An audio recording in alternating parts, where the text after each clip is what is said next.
Mga igsoon, mga anak sa Diyos.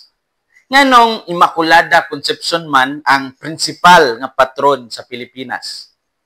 Sa atong kasaysayan, niadtong September 12, 1942, ang mga obispo sa Pilipinas opisyal nga nagproklamar kang Santa Maria sa Immaculada Concepcion isip patron sa tibuok nasod. Sa panahon sa gubat, sa kasamok o pagkawalay sigurado sa kinabuhi niadtong panahona, didto natugyan ang Pilipinas sa inahan nga walay sala. Ang Immaculada Concepcion nagpasabot nga si Maria, sukad pa sa taguangkan sa iyang inahan, giluwas na daan sa tanang buling sa sala aron mahimong limpyo ang iyang kasing-kasing sa pagdawat sa Mesiyas. Kini nagdala sa paglaom sa usa ka nasod nga niadtong panahona intawon nanginahanglan gayud og pag-amuma sa langitnong panabang. Mao kini ang hinungdan nga sa Filipino spirituality. Kusog kaadyo ang debosyon kang Maria. Kumuadto ka sa bisan unsa nga parokya sa atong nasod, halos naadjod kapilya kansang patron mao gyud ang Immaculada Concepcion. Nagpasabot kini nga ang atong kalag sama sa nasod nagkinahanglan sa grasya ug panalipod sa Dios. Ang ebanghelyo nato karon mao ang misteryong panagkita sa anghel o sa Birhen Maria. Ang mensahe klaro kayo. Ang plano sa Dios musugod dili sa kusog nga politikal nga gahom kundi dili sa usa ka tubag, sa usa ka babaye nga naminaw, mituo ug mitugot. Atong tanawon unsaon nato pagdala sa mensahe ni Maria sa atong kinabuhi karon. Unang punto, si Maria midawat sa plano sa Dios bisan pa wala niya nasabtan ang tanan. Sa pagpahibalo sa anghel nga si Maria mahimong inahan sa Dios, ang anghel nagkanayon kang Maria, "Do not be afraid, Mary. You have found favor with God." Luke 1:30. Sa binisaya pa, "Ayaw kahadlok Maria, gikahimutan ka sa Dios." Kini nga pulong mo ang sugod sa tanang milagro. Dili kinahanglan nga mahibaw-an nato tanan kundi kun makadungog kita ug makasalig sa mensahe sa Dios. Dili ni siya sayon ha.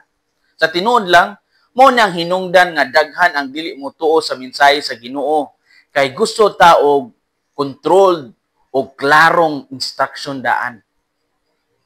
Sama kang Maria, ang tinuod nga pagtuo dili pasabot nga kasabot na ka. Kasabot na katanan. Pasabot lang nga misalig ka sa plano sa Ginoo. Sa atong adlaw-adlaw nga kinabuhi, daghan kayong angay tuhuan bisan dili masabtan. Nganong naay kalisod? Nganong naay mawad-an og minahal sa kinabuhi?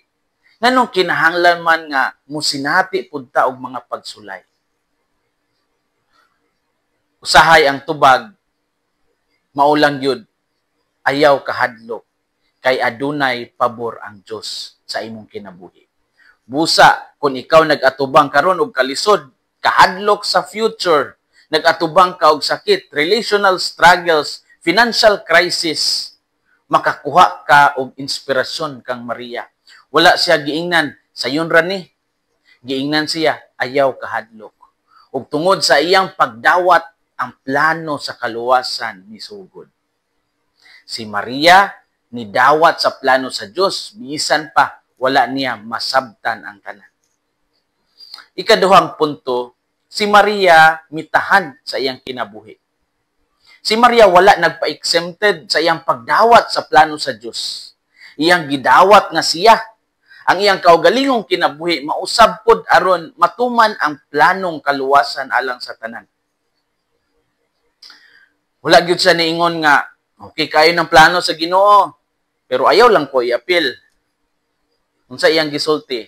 "Let it be done to me according to your word." Luke 1:38. Matuman kanako sumala sa imong pulong. Ang tawag ani sa simbahan, fiat. Mao ni ang tinuod nga kinabuhi sa mahal nga birhen. Dili self-centered, kundi God-centered. Ang Dios wala magkinahanglan sa dagkong buhat kundi sa mapaubsanon nga kasing-kasing ug andam nga kalag.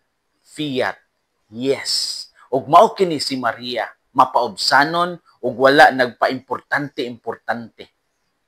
Unsa man pud kaha ang atong himuong fiat, ang atong himuon nga yes alang sa Ginoo karong panahona. Yes ba sa pagpasaylo? Yes ba sa paglahutay sa pagsulay?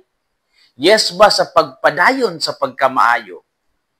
Kung mutahan pud ta sa atong yes, mutubo ang grasya dinhi kanato.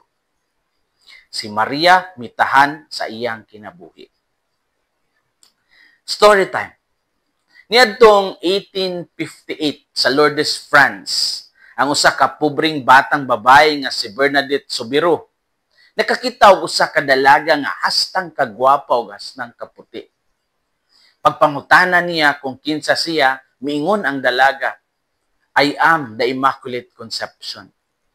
Sukad ni adto ang Lourdes na himong lugar sa daghang milagro, tambalanan sa lawas ug kalag.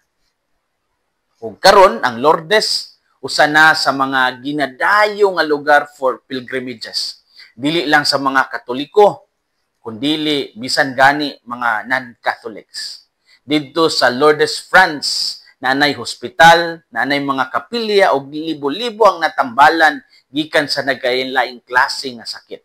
Ang Lourdes dili lang lugar sa milagro kundi lugar nga nagpahinumdom nato sa gahom o grasya sa Dios.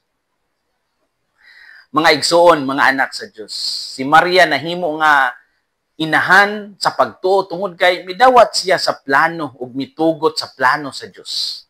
Kini gyud akong pahinumdom nato nga kung mudawat ta sa plano sa Ginoo, ang Ginoo pod di ay mopahaluna pod nato. Mao nga maayo sad unta ni nga atong mahimong tubag sa mga hagit nato sa atong tagsa-tagsa kakinabuhi. Mahitabo unta kanako sumala sa imong pulong. Let it be done to me according to your word. Hinaot nga ang kasing-kasing ni Kristo maghari sa atong mga kasing-kasing. Kini si Father Felmar Castrodes, PLSVD, ang inyong magsisibya sa maayong balita. Gikan dinhi sa Radio Veritas Asia. Hinumdumi ang kinabuhing Kristiyano, kinabuhi sa pagserbisyo.